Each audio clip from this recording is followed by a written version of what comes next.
The Indian T20 League reaches a culmination stage. Let's go and talk to Arun about the top four and what are the chances for the teams. Let's talk all about it here at Timeout with SportsAdda.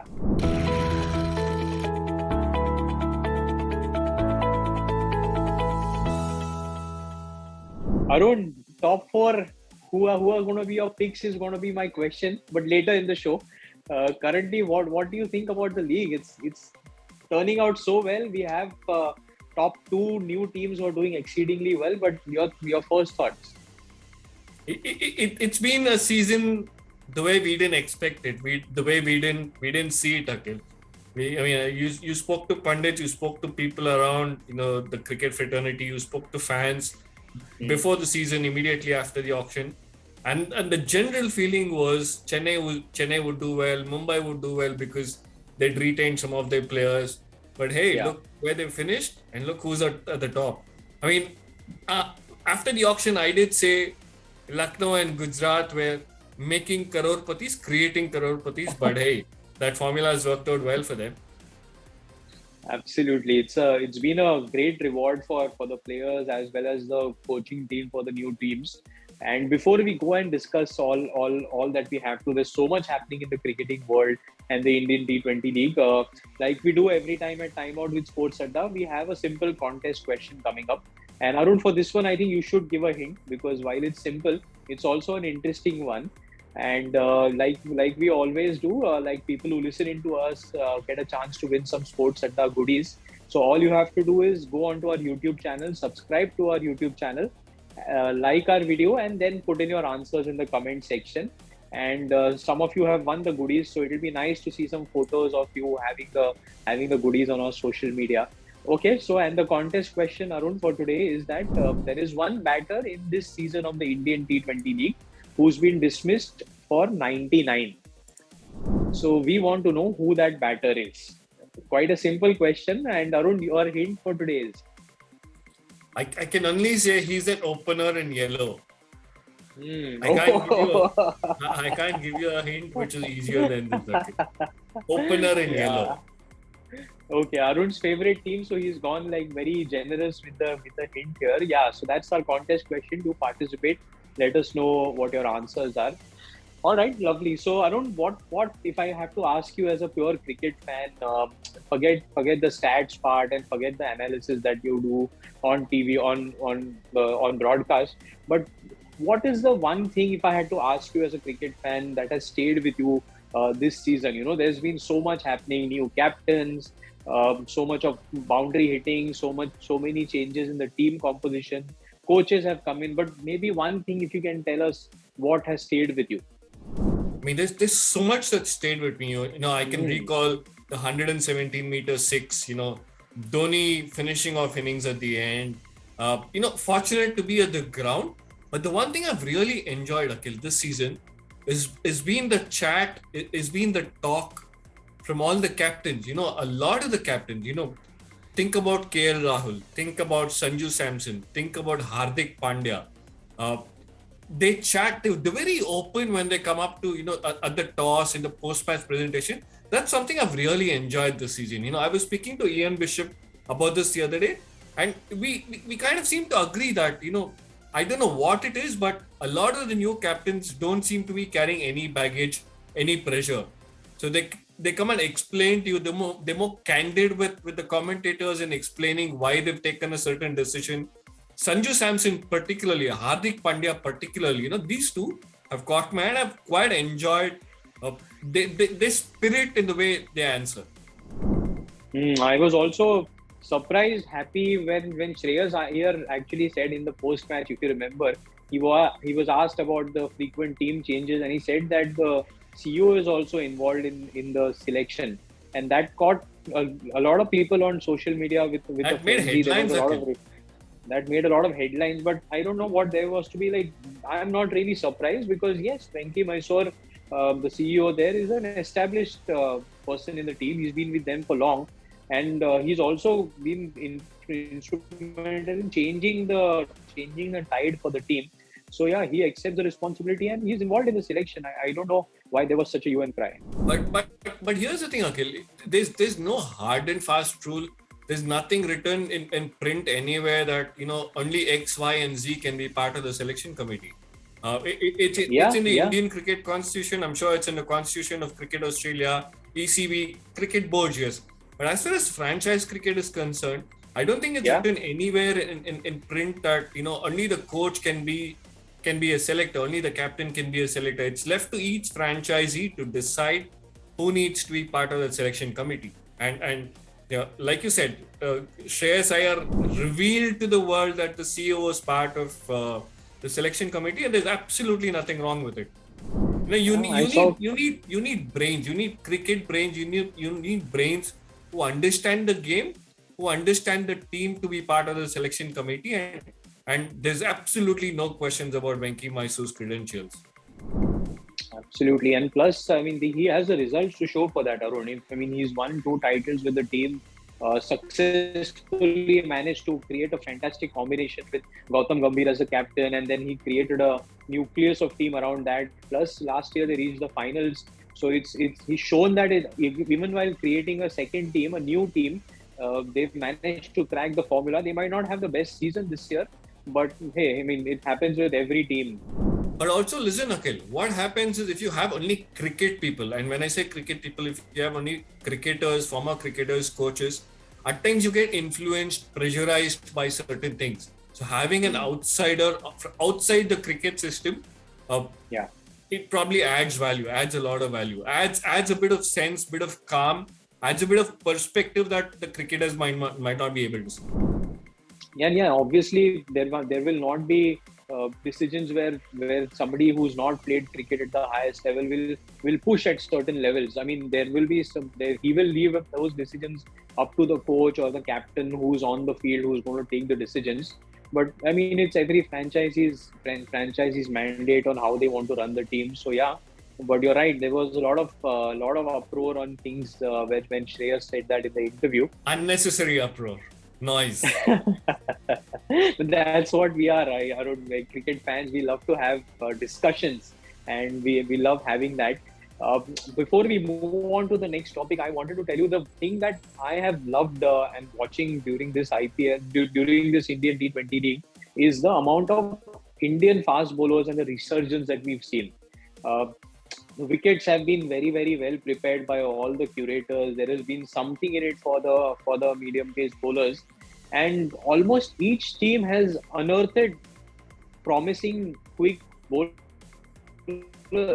Isn't it, Arun? It's so heartening to see action before a proper test series where all these young bowlers come in and then Virat Kohli or KL Rahul or Rishabh Pant are batting in the nets and they are tested with this kind of pace armory. It's a dream for Indian cricket fans.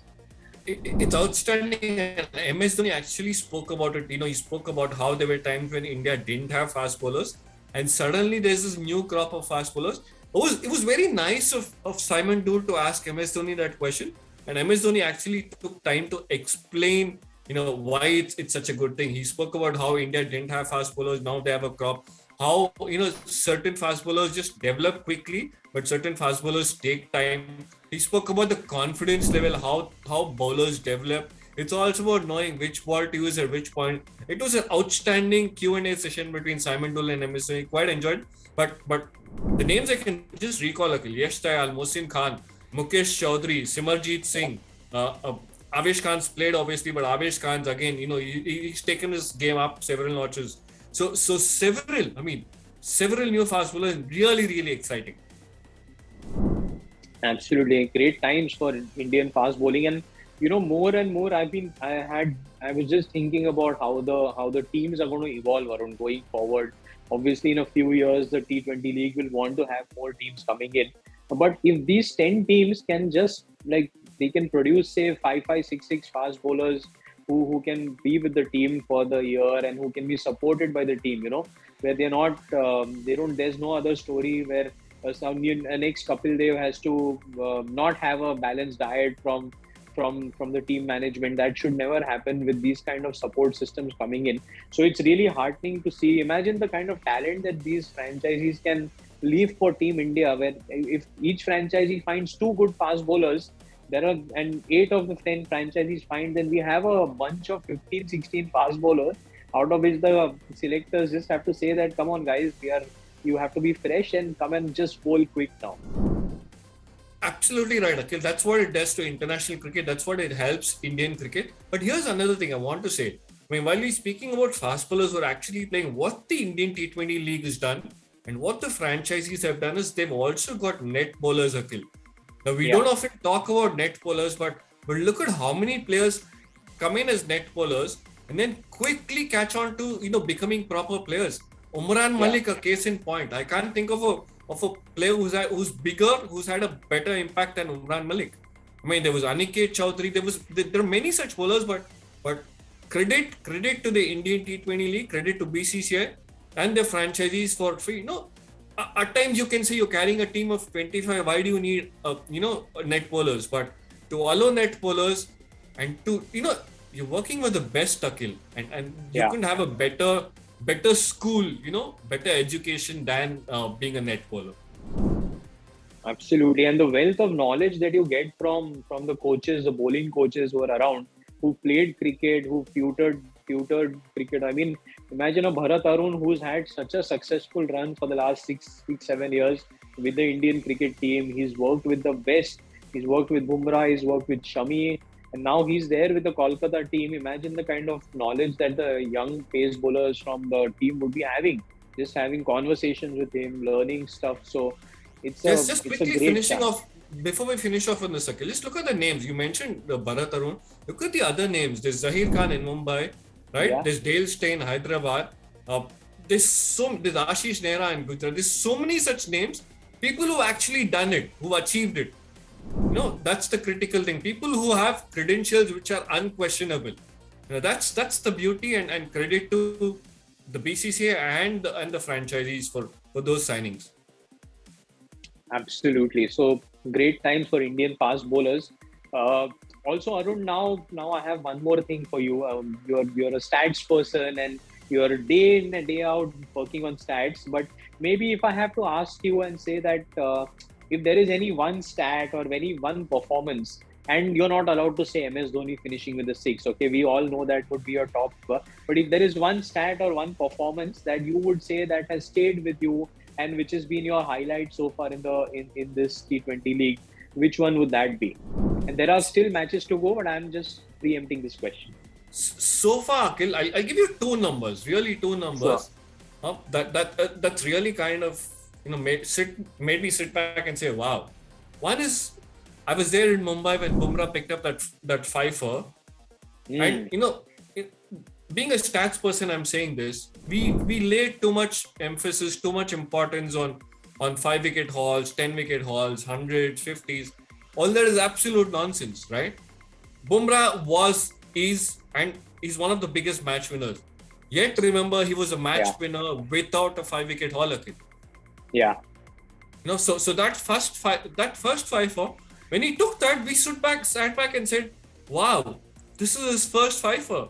And yet, he was amongst India's most experienced T20 bowlers, among the world's best. It didn't need a fifer to certify that he's the best. Yeah. So that's one stat. We've had this conversation in the past where cricketers have said XYZ does not have a fifer, but like I mentioned then, I'm mentioning again, fifers, hundreds, 50s are man-made milestones. What's important is performances that result in wins. And Bumrah's career is a case in point. Stat number 2 is in that game between Mumbai and Chennai, Devon Conway was LBW first ball, I think, the first ball he faced. Yeah. Right? Now, for somebody who's played about 90 odd innings and scored about nearly 4,000 runs, it was only the second time he was out LBW Akhil. Second time. Wow. And the last time was 2013. So not a single LBW in 9 years. Wow. In T20 cricket, obviously, but that number made me sit up and say, wow, okay. Okay, so I have one more question for Arun, but before we head, and that is going to be our last question for the day. But just a reminder, we have a contest at Timeout with SportsAdda, like we always. We already have asked the question, but I'm just going to repeat the question. There is one batter in the Indian T20 League who's been dismissed for 99 runs. So we want you to tell us who that batter is. Go on to our YouTube channel, subscribe to the channel, like this video, and put in your answers in the comment section, and you have a chance to win goodies. I'll also add, Akhil, share on social media. Remember, that's one of the conditions. That TNC includes Share sharing the karo. question on social media. Okay, fantastic. Okay, Arun, before we wrap up for the day, first two positions are almost there. Like we know who are the first and the second positions in the points table right now. Come on, now tell us number 3 and number 4. Difficult one, Akhil. I'm going to sit on the fence here. Really difficult one. Could be Rajasthan, could be Punjab Kings, Bangalore. could be Sunrisers Hyderabad. Could be one of 4 teams, but I'm going to sit on the fence on this. What I'd be interesting to hear about, to chat about is, Akhil, we've played all these games in Mumbai and Pune, and suddenly now the playoffs shifting to Kolkata and Ahmedabad. That's going to bring a new set of challenges, Akhil. That's what I'm going to look forward to. I'm That's really going to be excited really, about that. yeah, that has been the beauty of the league, right? For so long that you couldn't just build a combination for a particular venue. You were changing venues every second, third day, and you had to adapt to be able to have spinners in your combination, medium pacers, batters who could bat on different pitches. So now suddenly for 2 matches or 1 match, you have to go and play in another venue. So yeah, that's going to be fun to watch. It's about just that one player, Akhil. It's all when it comes to selecting 11 venue-based 11. It's always that one player. But the more difficult bit is about establishing par scores. What's a par score at a venue? Par score at Rebon Stadium could be 180. Par score at DY Patil is 170. Suddenly you get to Ahmedabad, par score could be 150. Because it's a big ground. You get to Kolkata, par score could be 190 because runs fly off the bat. So that's the tricky bit. It's also about what's par in terms of the first couple of overs, because certain pitches are new ball pitches. Here in Mumbai and Pune, we played over the last month or so the pitches have kind of died. Yeah. Well, not died down, but they've eased down. So opening the batting is fairly easy. Don't ask Devin Conway that, but anyway, you go to Kolkata and Ahmedabad, fresh pitches absolutely. So that's going to be really, really exciting. Those last 4 games, mouth-watering. All right, so we'll be tuned on to watching and discussing about all those games. As usual, it was lovely, Arun, talking to you here on our show, and we'll be back here at Timeout with SportsAdda. So much cricket happening. We are coming to the finale of the Indian T20 League. We'd love to see who the final 4 teams are in the playoffs, and eventually Jo Jita Wohi Sikandar, who's going to win the title. Meanwhile, also share with us your moments from the Indian T20 League season. The stat that caught your attention. We'd like to know, and we'll probably feature this in one of our episodes coming up. All right. Thank you so much for joining. We'll be back again soon.